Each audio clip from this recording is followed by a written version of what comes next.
to YouTube. YouTube, say hi to Twitch. You know what it is. It's round 10 here. So, of course, we actually missed round 10. I was supposed to drop that. So this one, we're going to actually run through this kind of fast here. So we're going to do a quick recap on round 10. This one, round 10 and 11, actually. Well, 11 is going to be slower because that was today, earlier today. But let's do round 10 here. So this is the draw game with Jan. Jan playing Timur Rajabov. Right, D4, D4, E6, and Knight F6. And right, we have a Queen's Gambit decline. Some type of Catalan now after G3, Bishop E7. I mean, this was honestly a very easy game. Queen C2, A4, right? This is all theory. All theory. And this B5 line is actually played a lot. Everybody's playing B5 these days because of just how you can play. It's dynamic. You can also play A6. Especially if you capture, we play A6, right? Captures A6. If you take, then we can take on B5. So this is the whole idea. Opening up the rook file, and the queen is actually hanging in those lines. So you got to be very careful. Knight to C3, A takes B5, take. Knight takes B5, and then bishop to D5, right? So this is all theory in a way, but actually, I mean, honestly, both chances for both sides here. Pretty easy game, I would say. Bishop F4, C5. And I think even post-game analysis, they were saying Jan didn't really have any problems here. And Timur Rajabov didn't give Jan any kind of real problems. And Jan didn't either. Jan didn't care. In fact, at this point, I can't remember where he was in the standings, but Jan was still number one in the standings here, so he doesn't have to take many risks. So if you think of it from Jan's point of view, I don't have to take risks. So if I make a draw here, I'm totally fine. I'm still ahead of the leaderboard. Everybody has to catch up to me, right? So as we just make some moves here, right? I mean, as you see, pawns are on the same side of the board. These are going to level out. Pawns are on the same side. These are going to level out. So what they did is just traded everything down. Knight E5, Queen E4, and they traded everything down right around here. Trade, E3. I mean, this was a draw in the game. From the beginning, it was literally nothing. Then they repeated right here. G7, and we have a draw. So this one was very, very like, okay. Bruh. All right, bro. Like, just get out of there. This was like, I called this like the let's go get lunch game. Because like, Jan was like, yo, you want to go get some lunch, my guy? Let's play. We'll get a quick draw and prep for the next round. Now, the rest of the games, though, were very, very, very, very exciting. In fact, let's look at the Duda game here. The Duda game versus Fabi. This one was actually pretty wild. I think Fabi went down in this game, bro. E4, E5, Knight F3, Knight C6. We have an Italian game, C3, right? And then Knight F6, D3. Okay, D6, castles. I got it. And then castles. Okay, A6, A4, Bishop E7. This is all theory. That's why we're flying through this. If you don't know, of course, this is not an opening video. This is a theory, a candidates video, right? So, and recapping, this is all theory. Nothing really to deviate from. Castles, H3, Bishop E6, take. And now here, I think this is a little bit different because usually, okay, having this is, you don't have this a lot.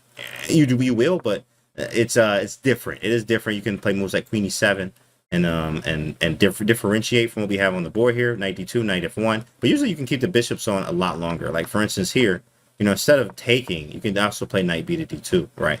Maybe even moving this bishop as well, but taking is definitely a move. I'm not a fan of it. I just don't like opening the file that much. Thank you, bro. That's recapping the game. J Star, thanks for the 6-piece, 6 months. Bishop takes, and B4.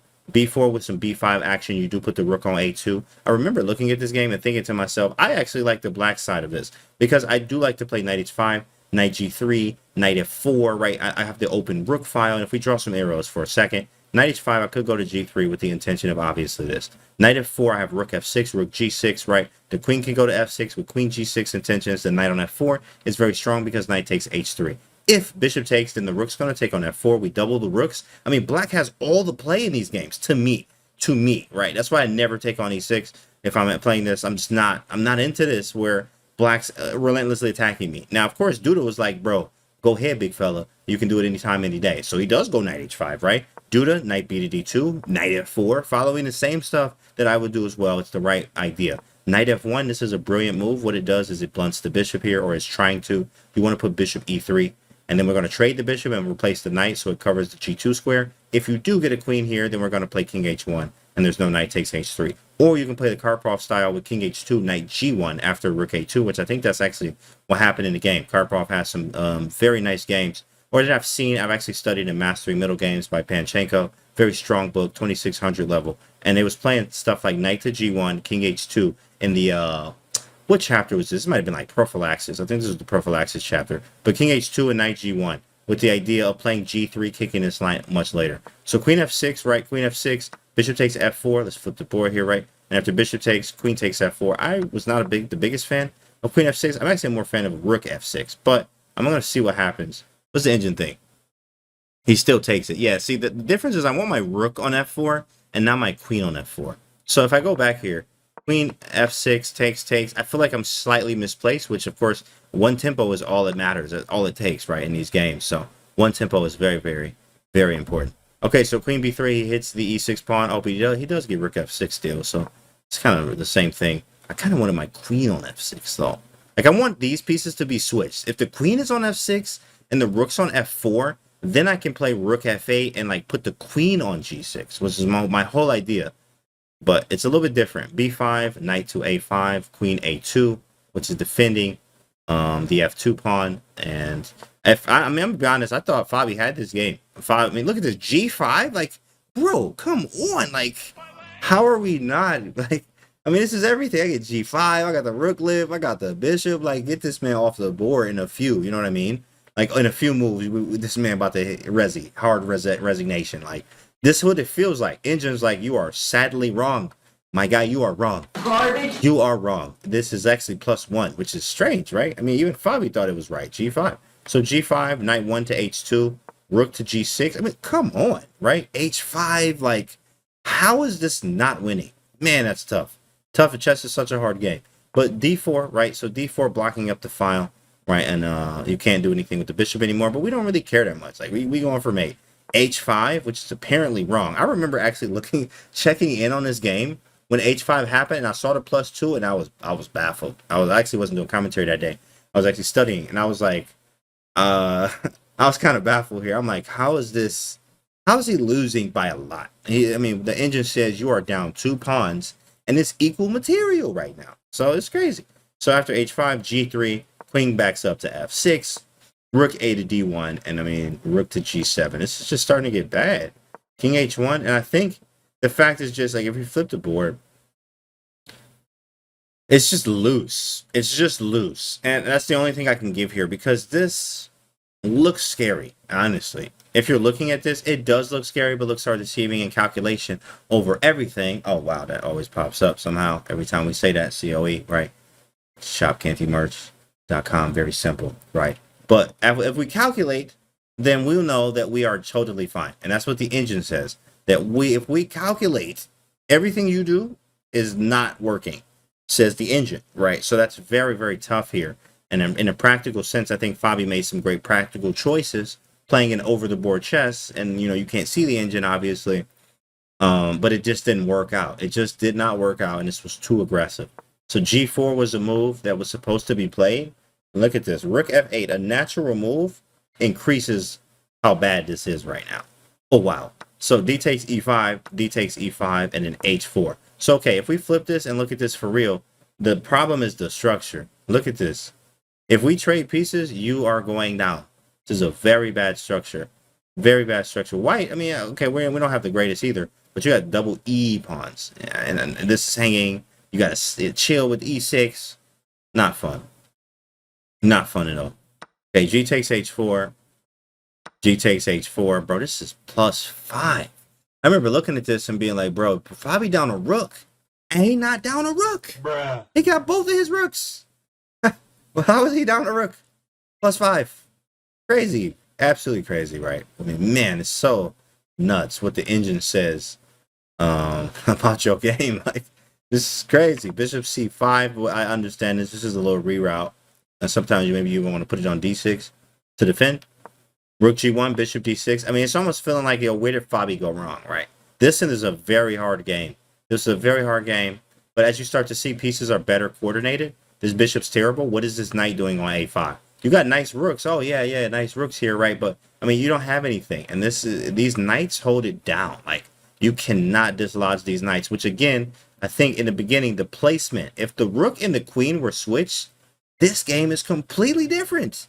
But I talked about that in the beginning, right? If I wish the rook was on F4 and the queen was on F6. So, and yeah, like this. Like with this situation, now you have, rook takes F3. But because we don't, he would love to just switch them, but he can't.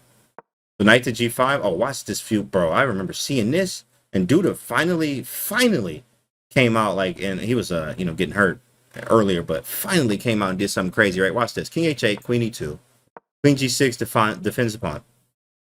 Rook to D3, he's just making the position better. He also wants to swing over here. A takes B5. And then he says, all right, cool, bro, you can have a pawn. Here we go, Rook G3. Rook G3. Queen E8, put some pressure on it. A takes B5. And there he goes. Oh, now we got the rook on F6. A little bit too late. A little bit too late. Because this is what we, remember, this is what we wanted in a way. And now it's too late. Queen F1. Oh, this was equal now. So, well, not equal, but I mean, look at the drop there. So that was a bad move. So he was supposed to play knight B3. Get out of here. You have to be kidding me. If you think somebody about to play knight B3 in this position with all your pieces and you just trying to hang on, you're gonna play knight B3. Okay. Yeah, practical choice, B6 from Poppy. Yeah, makes sense. Queen to G2, and all he has to play right now is Queen G8. Oh, man. Tough game, bro, for Fabi. He sort of followed Doug, TWT. Yeah, the knight seems stronger than the queen. Yeah, Queen G8. Oh, man. That's crazy. All he had to play was Queen G8. One more move, right? Like, one more move. Queen H3, and then he finds Queen G8. And they shuffle a little bit. Rook 1 to G2. That's just like a, hey, what you gonna do move. Knight B7. And then watch it, bro. This move right here. Oh, this was sweet. Oh, man, this was such a sweet move, bro. He plays this right here. I mean, who would imagine this, right? Knight H7. Like, oh, my goodness. Look at this move. Look at this move. Bro, this is crazy. Knight H7. That's just a gross move, bro. What on earth? He just played this on Fabiano. Fabi just got hit with a move, my guy. You got hit with a move. All right, let's see. After rook takes G3, right? You could take on F6. And if we take the queen, then I take yours. And by the way, that's mate. That's just nasty. That's disgusting. Like, let's get this off the screen, right? This is a family channel. Disgusting. Boy. So, that's just disgusting there.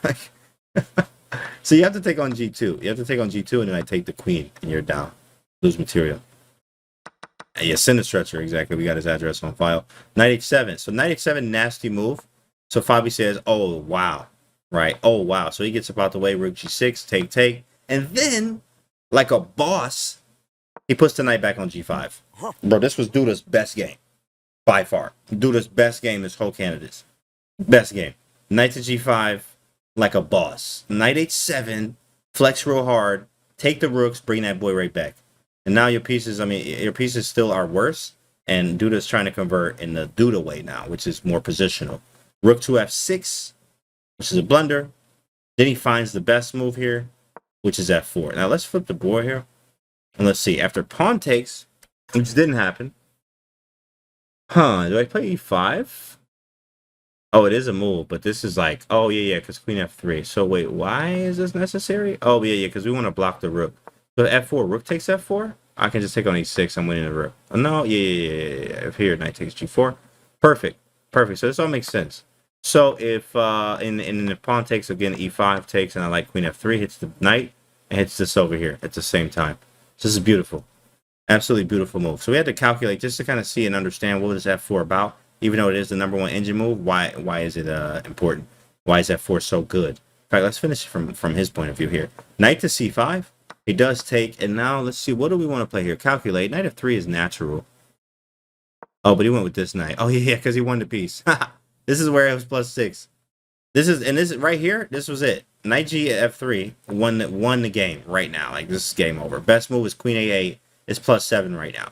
Fabi, I mean, in a way, got crushed this game, bro. Like, it was good stuff from Duda. He went off. So, Queen A8, knight takes, and Fabi actually just tried to make it difficult. He went on to win this game. I mean, like, we're just going to fly through moves because we still got the other rounds to do. Round 11 too. But, I mean, okay, so this one, maybe we'll stick around for a little bit. This one isn't that clear. I mean, it is clear, +10, right? But you got accuracy. You got to be accurate. And this can be stopped, though. This is kind of weak too. Okay, 5 though. Yeah, that's it. Yeah, there's not enough. Good example why I always look for loose pieces. Exactly. And Fabi loses. Fabi goes down this game, and Duda beats Fabi in that game. That's a crazy one, right? That's a crazy one. Shout out to Duda there. Oh, this was nuts too. Oh, bro, this game right here. Oh my goodness. Like this was a crazy round. This was a very decisive round. This is round 10 we're looking at now. Then we're going to look at round 11 literally right after this. But man, this was crazy. Let me look at it from Ding's point of view. Well, okay. I got to see it from Big Rich point of view. Shout out to my guy, Big Rich. Definitely love his creative play. After e4, e5, knight f3, knight c6, right? Bishop b5. We got a little Roy action. d3, bishop b3, all theory, right? Bishop g5. Now this one is sort of sideline-ish. Like you usually castle, c3, but you know he not about to play no mainline stuff like this. Richard Rapport, he don't never play anything mainline. So bishop g5, h6, bishop h4, d6, right? c3, bishop a7, castles, knight a5, bishop c2, c5, and we get this position here. Knight d2. The reason why this is different is because there's a bishop like on g5. If you go back here, you usually don't do this. Like usually. But of course, when is Richard Rapport usual, right? So like it makes sense. But h6, bishop h4, d6, c3, castles, knight a5, bishop c2. This is natural. This is still natural Roy. But again, a lot of times the bishop does stay on c1. Or it actually goes to e3. And then knight b to d2. Bishop g5, early like this, is different. c5, knight d2, g5 from Ding. Back to bishop up, knight h5. I'm cool with it, right? Like you can take this whenever you want. I can play king h1, a3. Honestly, it's a lot of maneuvering. Figuring out where we're going to put the pieces at, b4, h3 after king h1, stuff like that. And king h1 is vital because sometimes the bishop gets active. I mean, but if right now it's not active, so you can actually take with the f pawn, which is kind of cool. Rook b8, king h1, he does play it, and rook b7, bro. This is a crazy rook game. I think his rook got all the way up here like craziness. Rook b7 is defending and also activating the rook. I mean, that's like a very, very interesting move. It's just very interesting. You have so many moves to make, and he play rook b7. Keeping an eye on the f7 pawn in just the 7th rank period. b4, knight back to c6. He knew b4 was coming. He tucked the knight. Bishop b3, right? And of course, you can now see what happens with the rook on b7, defending the f7 pawn with the bishop on b3, right? So rook to c7, we got some pressure down the file. Bishop d5. g4 from Ding. g4. Bishop h4, I thought this was very nice. The best defense is offense. So instead of moving my knight, I can attack your queen. Best defense is offense. So he offense here, bishop h4. Knight e7. Now we'll go because we don't have any other offensive good moves. Knight to g1. C takes d4. And he takes with the a pawn. And then look at this rook, bro. Like, bro. Bruh. Look at this rook. This rook, like these rooks. Rook b8, b7, c7, c3. And I think he moved it back. Like, rook c7. Like, this man is trolling. Straight up trolling here with this rook. Rook c7, and I love this move from Richard Rapport as he plays f4 to open up the position. Honestly, I mean, I definitely commend his play, what he played here, but also the game got very wild, and because of the style of the game, in certain points, if you do make a mistake, it is game over, and that's kind of what happened for Richard in this game. I mean, nice games, he's finding the moves, right? Crazy stuff's going on, but you know, one mistake and that's a wrap. It's literally over, and that's the problem with sharp play like this sometimes. Even my coach tells me that too. Like, yo, bro, that's the problem, bro. You're like, it's sharp, but you got to be accurate all the time. And that's just how it is. Like, it hurts. He takes e5, knight to g3 takes, h takes, rook f8. And the problem here is that we can take this in many cases, which he does. Rook takes, boom. Takes, and bishop takes. Ding plays some very strong chess. Some stuff I didn't even understand. I'm like, what? Like, there was actually, when we get further in there, I'll show you where I was like, I had to sit there and really, I analyzed by myself with the engine off for like 3 to 5 minutes. It was like, what on earth? Like, he found the best move, and I had to figure out, why is this the best? Because he calculated all these lines that we're going to look at in a minute. What's up, Ryan? What's good, bro? Yo, we're doing a recap right now of round 10, and then we're going to look at round 11. So, queen to d6 hits the bishop. Hits the bishop. Queen f1 defends d3 and the bishop. I mean, there's also a knight takes d5. But this game is crazy. So bishop d3. Why didn't he take this? Curious to know. He could. He just didn't want to give e4 to the knight. But it is justified. It is a move. So he went here first. Check, bro. Somebody be doing their puzzles every day, huh? I mean, ridiculous. You take on e5. He just threw that check in there like that. tell you, this is a sharp game. King D7. At this point, I was like, yo, this game is wild. Like, oh, snap, Richard Rapport. Like, this is a big move. This is a big game. I'm like actually rooting for him because this was wild. I love this kind of chess. Rook to D1, rook to C2, right? Bishop B3, rook C7. And I'm like, when I saw this move, bro, I was so hyped. I'm like, wow, this is what I was looking for. He plays knight C4. Knight C4. Are you kidding me? Are you kidding me, bro? Do you understand the multitude of this move, bro? If you don't understand, that's okay. Take a day or two to think about what this actually, bro. This is such a strong move. It is so good, bro. That's an excellent move. So after knight c4, nobody was actually looking at this. After knight c4, b takes. So I sack a whole piece. But the idea here, right? And I was looking like, what if he just moved a king? That's what I was thinking. Like, okay, first off, what's his idea? His idea is he wants to play c5. So if you make a random move, right, then I'm going to play c5. And then your queen has to move off. And why is that important? Okay, well, if the queen goes to only square, by the way, queen c6, I can take on e5 because of the pin. So I was like, first off, that's just 55 hit. That man, Richard Rapport, was looking very deep. Now, of course, I like to look this deep as well. But, I mean, that was, like, really sweet. Knight c4, seeing that, oh, snap, c5 is the threat. He's going to have to move in bishop e5. That's some COE right there for real. Calculation over everything. So c4 takes, and then I was thinking, okay, what if he moves the king? Because the idea is he wants to like play c5. But I was like, okay, maybe king e8. But it's the same thing. You play c5, and the problem is you have to step off this pawn. That's the huge thing. You have to step off this pawn right here. So after queen d7 or queen d8, bishop takes c5, right? It doesn't matter. Like, you just play bishop takes c5. I mean, it's so strong. The engine, look at this. Engine even gives queen c4. That's nuts. I wasn't even looking at that one. But bishop e5 was our whole idea in the first place. Beautiful stuff. Bro, that is crazy. That is not deep here, but it is creative. No, it's very deep, Search for Craig. It is very deep. It's very deep. That's okay. Yeah, it's okay. You're not that good yet. It's okay. Bruh. It's okay. I mean, those guys get up there in chairs and walk around like sharks. That annoy the heck out of me. It happens. It does happen. It does happen. You know, I like to walk around. I'm not even gonna lie. But what you like when you're walking around, it does help to look at other games. Sometimes you make decisions based off of that. That's kind of funny.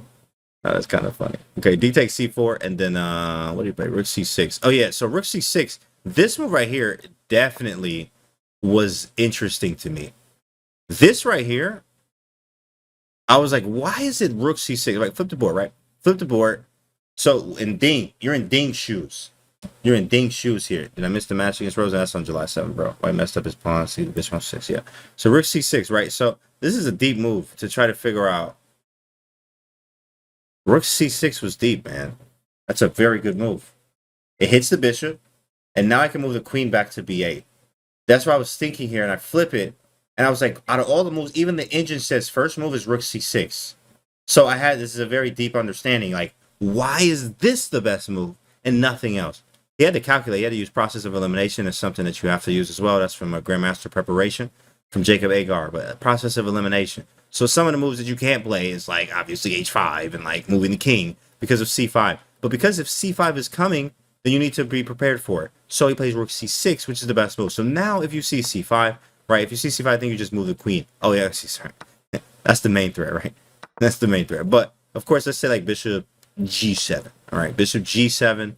Black wins after queen g6. That's interesting. Oh, that's gross. Queen h5. Oh yeah, that's it. Yikes. Queen g6, queen h5. Forgot the bishops here. So do we take? I mean, this is just out. That's no good. Okay, so let me refresh.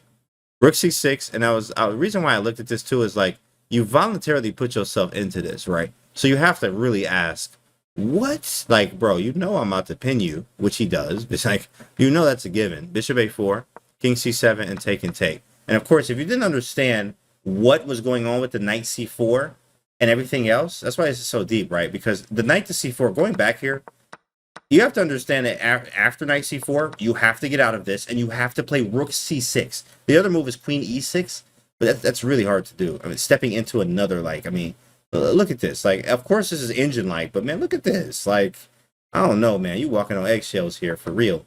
For real here. But knight to c4 after pawn takes, rook c6, allowing yourself to get into a pin when you're up a piece. That is some very, very hard chess. We have the engine here that helps us a little bit. But at the same time, I mean, Ding, that's some next level chess. He has 2800, but think about that. Like, he had to play rook c6, put himself in a pin, even though I'm up a piece, and it's the best move on the board. Are you kidding me? Come on now. All right, so after rook c6, bishop a4, king to c7, he steps out the way, takes, and then b5. Right, so takes to, oh, so I thought he captured this from the game. Maybe that was analysis. Analysis was looking at take, and then knight b4, but he plays knight b4, keeping a pawn on the board, and probably bishop trapping or taking on a6. Afterwards, c5, let me flip it, because this is where Richard gets very creative. I love it. c5, this is scary stuff. Calculation over everything. Make sure you're calculating, because this stuff is crazy. You have to calculate it. Queen c5 is obviously rook c1, but I don't see it all the way through yet. Wait a second. Queen takes rook c1, bishop here. Maybe I just attack it. Like, does this work? Apparently it does. And then what do you do after that? Oh, it's queen c4. Wow. Man, that's crazy. Because, you know, somebody will always do that. 3 follows in a row. Shout out. Thanks for the follows, guys. Big Bot, T-Mails, and Carlos. So bishop c5 obviously is not a move. And queen takes is rook c1, and bishop takes e5, followed by queen c4, rook c1, or rook c3. Hemingway, thanks for the follow. So queen e6, stepping out of the way. Bishop h4, and I remember this is defending the pawn. This bishop came back to bite him later on. Bishop takes c5, rook to c1 with a rook takes bishop. Being the idea. Queen to d6. Yeah. Queen c4 attacking the bishop. Knight d3, rook c3 hits the knight. Hits the knight. He messed up somewhere here where it was a draw. I remember looking and I'm like, oh, he got a draw. Like, oh, this should be a draw. That's what I was thinking. No, I think this was already too late. Yeah, this was already too late. So here, yeah, right here. But I remember looking like, oh, it's 0. It's like, wow, what a game. And I thought he would play, you know, rook d1 or queen f7. Queen f7 doesn't work. But he played queen c4, which does hit the bishop. Didn't he play king b6 here? Or what did he play? Knight d3. That's a move he probably wasn't expecting. Rook c3 takes. And if you take, is there bishop a6? My goodness. Is there just here? Just have a check, too. Let me see. Engine says knight f2. Oh, yeah. Knight f2, knight takes c4. Sheesh. Yeah, I have to go king h2. Man, that's crazy. That's crazy. That's crazy. Why not rook d1, knight f2? D1, knight f2. Right? This is a game from today. This is from yesterday's game. We're gonna go over round 11. How winning so far in this tournament? You mean who? Who would be Jan if you mean who? Rook to c3, because rook d1 does run into knight f2, and we don't want that. Yeah, Nepo, it'd be on. Yeah. A takes b5, queen takes d3, and here he already blundered. So he's supposed to play rook d1. I mean, who in their right mind gonna play rook d1 right here? That's just, I mean, it's just not a move from a human. It's just not a move. So bishop f6, and after that, I mean, he's just lost. I mean, as you see, the engine says he's lost. The plan's very simple. Here, what we're gonna do is walk the king over. The bishop is, I mean, this bishop is doing the same thing right here. You see, what if I put it right? If I can move it around anywhere, what I'm saying here is like, this piece can be taking off the board right now. And it's just not helping you. It's just not, it can't even get in the game. It can't even, you can probably try this way, but that's a big try. And where are you going to go when you get here? You're going to trade? I mean, I'm so close to queening. With the king and pawn itself, your king is far away. This is not going to work. This is not going to work. This passed pawn is very dangerous. So when this happened, this was already over for Richard here. King b6, rook takes d4, he takes, and he goes into this endgame and says, all right, cool, I'll try to take the draw. But unfortunately, I mean, this is already too late. This bishop covers this, and my king is here, and your king, I mean, you can push him off the board. It's the same game. The king is way too far away. Way too far away. Push. King up, king here, right? And he goes here, right? Because, of course, you want to try to cut the king off. We also want to go here. We also have this, right, at the end of the day. And, of course, we can also use these pawns, too, eventually. Drawing chances, you have to be accurate. Definitely hard. What up, Chunky? What's good? I'll see you later, bro. Okay, push. And, oh, king went to d3, hitting both of these. He could have pushed. And this is what you don't want, right? Pushing would be like, I mean, this is like drawn, probably. Oh, it's still winning. Shoot, it's still winning somehow. Oh, I guess because bishop f5. So I can just walk the king around. But when you push, I take. And if you go here, I go bishop f5.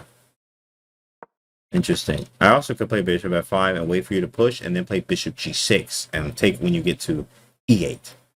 Yeah, can I? This is resignable. Exactly. Yeah, he resigns actually after a few moves here. King takes e4, king c5, king d3. And of course, Ding wins. Ding wins. I think this is his second in a row here. So Ding starts swinging there. That boy was playing some real good chess. We look at Ding, we look at the Fabi one, and then this one right here was the Ali Reza game. I mean, this was the quick one, bro. This was real quick. Hikaru definitely went off in this game. Let's see it. I mean, I love a Najdorf myself, but after this, look, hey, you know, you got to be looking elsewhere, my guy. You can't be playing that many Najdorfs because this is not working. So it's definitely something you got to be careful with these days. I think people are going to have fun playing against the Najdorf nowadays, especially seeing it in a candidates like this and getting crushed twice. The Najdorf was played 2 times, both by Ali Reza, and both of them were losses. Boy. So I'm telling you right now, the Najdorf is hard to play. We already know this. It's a Rolls Royce of openings, right? But man, I mean, the way that they treating the Najdorf right now is looking like some type of hoopty. Okay, that boy looking crazy. The Najdorf getting smacked around left and right because Hikaru did some things to this Najdorf in this game, and then Jan had the same thing with Faruja and another Najdorf. What is going on? Knight to c6, right? Bishop c4. And this one, actually, I remember actually having a game against Martin Del Campo, who played knight f3. I played him a lot of times. Knight f3 line, I actually won that game tactically in a position I was not supposed to win. But tactics, right? COE, and he's an international master, so I was able to beat him. But he put the knight on d5. He played c4, which actually never, ever happens. Never happens.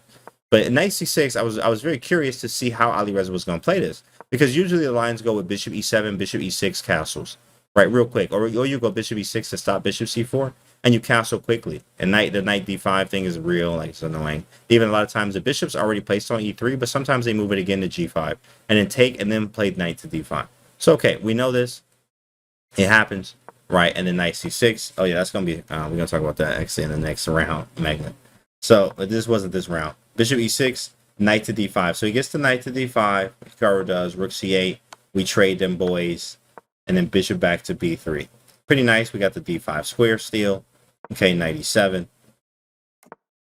Castles get out the way. Takes. d5 from Ali Reza. And a lot of times you feel good when you get d5 in. I mean, but many openings, when you get d5 in, I mean, you're actually feeling great. So, okay, e takes, queen over to e2. And we want to put a rook on d1. We don't want to trade queens. That helps black. Knight to f5, right? Bishop maybe taking. I mean, it's just a good move, right? Opens the bishop up too. Like, it's just a really good move. Makes sense. Open up the squares for your bishop. Problem is this king in the center. It does happen in Najdorfs quite often. The king in the center, strangely enough. That's why it's such a dynamic opening. Castling, though, you could be in some trouble, depending on when. But let's see what happens. Rook d1, queen c6, c4. And the reason for this is because obviously c2 is just hanging. Like, why would we give this up? Let me see, is there a mate there? I was definitely just checking.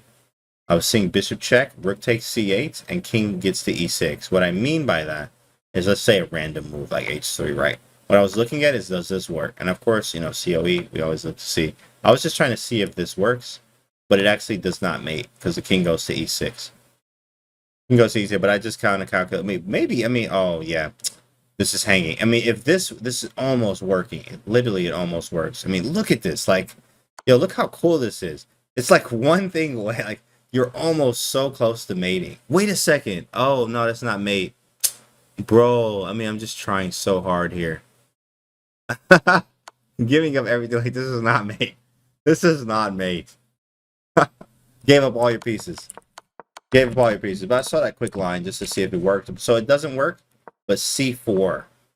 c4 is a good move for Hikaru. Bishop g7. Rook d5. That's a beautiful move. Why not? Just double the rooks. You about to castle, right? So he castles. Sorry. Let's go back. He castles. Or double up the rooks.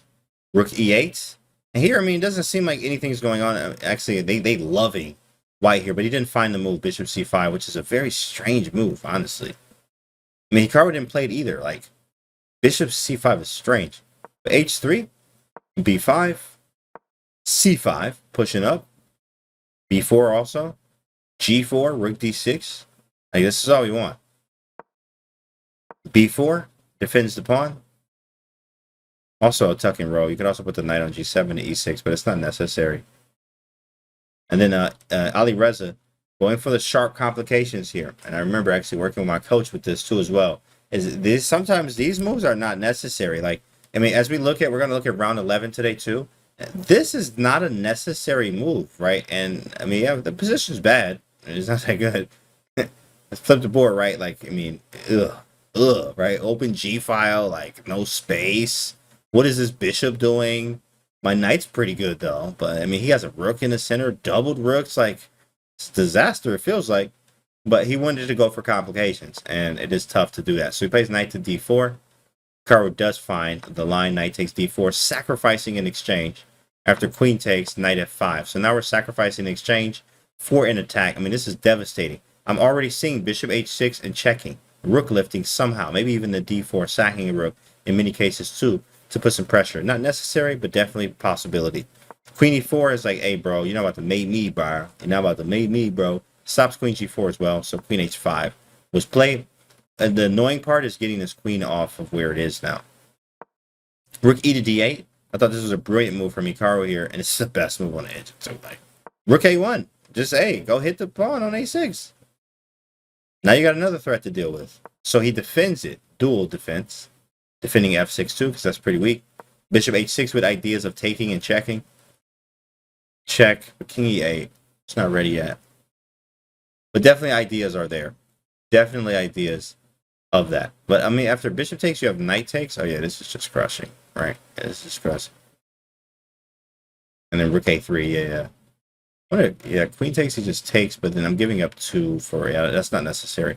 Okay, so king h8, rook a3, there it is. Here comes the rook lift. The rook lift and shift here. Man, this is bad. Queen takes b4. I think I saw Ali Reza take this on the cam. I remember watching this. And then here it goes. And Hikaru very confidently hitting with this little maneuver right there. Look at this. He hitting here. Right. You got to get rid of the bishop because queen g7 is mate. We want to get the bishop in there for mate. Queen h6 threatens mate. Rook to g8. And then a very simple move.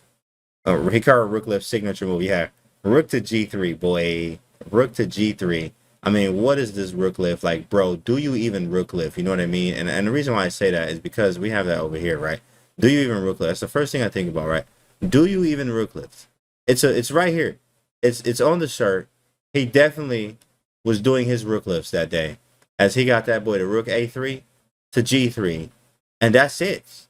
And then he got Firouzja captured, and then after the capture back, he resigned. Right. Game's over. You just can't stop the mate. You can take with the little checky poo what it do. That's cool. Okay, that's cute. But then king h2, and then you're done, right? There's no way to stop the mate. Okay, the engine way. Queen f8, right? But that's just obviously not winning, not doing anything. So you lose on the spot there. With that being said, that was game over. It's another knight or going down, right, from Firouzja here. So not good stuff, guys. It was not that fun. All right, guys, this was round 10. So, of course, after round 10, Jan was still at the top, and we're about to do round 11 in a minute, and then we'll bring it to you on YouTube as well. Make sure you guys subscribe, and we'll see you on the next video.